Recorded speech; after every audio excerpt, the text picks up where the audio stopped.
old Willy? The French sure love their private parts, I can tell you that right now. I am, if you can get past the nudity, it's a very heartwarming and very, very simple film.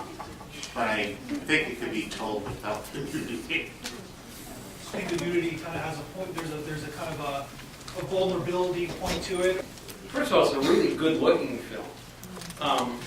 The cinematography, I mean, it's funny to talk about cinematography and animation, but it was so well done. The camera work and the editing and the sound and music, technically just perfect. There's hundreds of hours of labor in this, going back to the very beginning where they have to make these puppets by hand. I'm not even sure what the puppets were made of. Sorry for interrupting. Thousands of hours, not hundreds of hours, thousands of hours. Yeah, thousands. The puppets are, everything looked fuzzy. Like they were all made of this fuzzy material, even the trees, even the walls. It's an interesting uniformity to the look. I am not sure what the story was about. I'm totally lost why he ended up back in prehistoric times with a proto-human ape mother, but I liked the film, the look of it overall, and the technical aspects, certainly.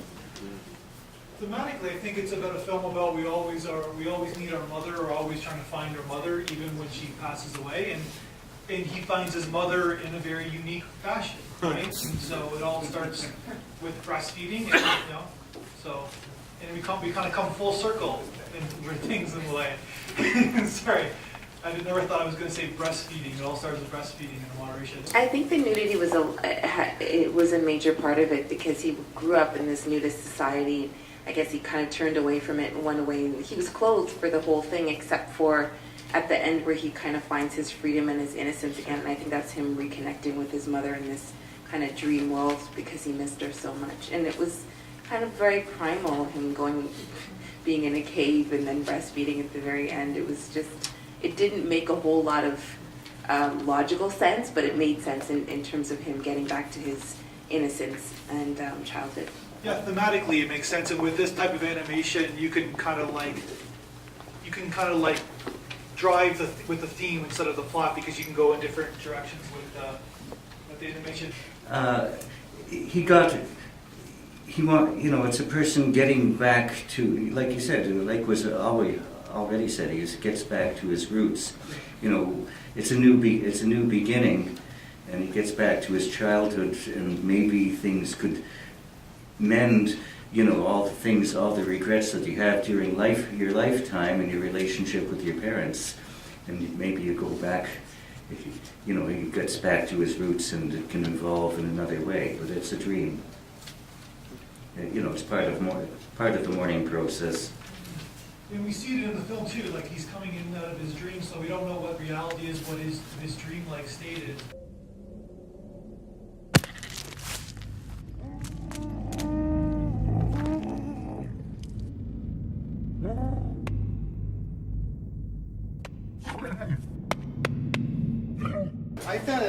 I saw what happened was he was the only one clothed in the nudist camp, and it drew back to when he left through that crack when he was a young kid, got beaten. So he was dressed out of fear, I think. So there's heavy psychological stuff in that movie. Yeah. I haven't figured it all out, but I did notice that once he left as a nudist, got beaten. And then the rest of the time he was enclosed in the same nudist camp. Well, the nudist, when he left as a nudist, that was like a flashback to his childhood. Yeah. And then he was clothed from then on. Yeah. So, I don't know, there's all kinds of weird twists in that movie. It's another movie where you didn't need any dialogue, and you got the story. Yeah. Yeah, how long is that movie? Like 16 minutes, no dialogue. We're in animation. We followed the story all along. I almost voted for Willy as one of the best performances, right? Yeah. He was so dynamic, and the tiny expressions in his eyebrows. Yeah. It's just terrific.